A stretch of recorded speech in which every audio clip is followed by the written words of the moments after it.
Hi guys, share ko lang yung gala namin sa Treasure Mountain sa Tanay Rizal. Sakay kami ng MRT. Papuntang Cubao po yan. Then, jeep naman, papuntang Cogeo to or Gate 2 sa may Antipolo. Ang haba ng biyahe that day. Pagkarating ng Cogeo Gate 2, sakay naman kami ng jeep. Papunta na ito ng Sampaloc, Tanay. Dito na yung daan papuntang Treasure Mountain. Halos mga 2 oras din yung biyahe namin. Kakapagod pero masaya pa rin. Ayan, nakarating na kami. Ayan, binaba na kami sa Sitio Maysawa or sa Treasure Mountain. Ito yung daan. Then, babiyahe pa rin kami ng tricycle. Almost 20 minutes yung biyahe namin dyan. Ayan, nakarating na. Ayan yung mga activities na pwede nyo gawin sa loob ng Treasure Mountain. Hindi namin nag-wala dyan dahil sa sobrang init ng panahon. Ang hirap.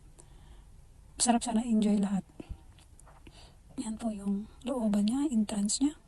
Nagbayad po kami ng 180. Yun po yung entrance niya. The rest na yung mga activity hindi pa kasali dyan. Yan po yung loob. Andyan po yung restaurant niya. Pwede ka rin kumain. By order lang yung food. Yan, ito yung baba niya. Yan yung all course na pwede mong gawin dito sa Treasure Mountain. Ang ganda sana. Ang ganda gawin lahat nun kasi sobrang init. Yan, pasyal muna sandali. Yan yung hindi pa tapos. Ayun ko kung anong meron dyan. Ayan po yung may direction nila sa campsite. Bababa na po kami para magbabayad sa front desk dahil dun po yung payment area mismo sa baba. Yung high course nila is worth 300 pesos. Each person pa yan siya. Ito po, high swing po inuna namin. Ito po ay worth 50 pesos. 5 minutes ata ako dinunya nito. Kakatakot pero so enjoy. Then, itong spider web. 150 pesos naman ito. Pictorial lang dito. Video. Kukunan ka ng mag-a-assist dyan sa'yo. It's worth. Then ito, giant seesaw. Worth 300 for 2 packs na po yan siya. Enjoy din ito at nakakatakot. Pero masaya pa rin.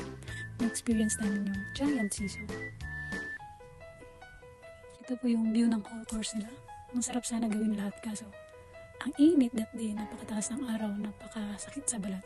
Kaya 3 course lang yung ginawa namin. Giant seesaw, spider web, at high swing. Pero it's worth it na rin. Yan, may kunti-kunting duyan. Tapos na po kami dyan, pahinga sandali. In-enjoy muna sandali, nagpahangin dahil sobrang init talaga. Akit na yan para kumain. Taas ng araw that day, nagutom. Yan po yung food nila. Worth it naman yung food nila, masarap. At marami yung serve. Maganda rin yung view. Yan, pagkatapos kumain, bumalik na naman kami sa baba. Dahil pupunta kami sa campsite. Ito yung campsite nila. Pwede ka po dyan mag-overnight if you like. Pero hindi namin ginawa kasi marami pa kaming gagawin that day. May pupuntahan pa kami. So, visit lang. Yan, pwede ka mag-pictorial sa rock formation nila. Gustong-gusto mag-ATV ng kasama ko kaso hindi na kami naabutan. Sobrang init. Kaya alam ko hindi ko rin ma-enjoy. Kaya hindi na. At wala na rin yung mag-a-assist sa amin. Kaya walang ATV. Yung parang magmamaneho ka sa small motor nila. Parang ganun ang gawin sana. Kaso wala eh. Naglaro na lang ng aso ang malungkot na bata. Ayan po guys, thank you for watching. I hope nag-enjoy kayo sa day tour ko sa Treasure Mountain. Ulit. Thank you.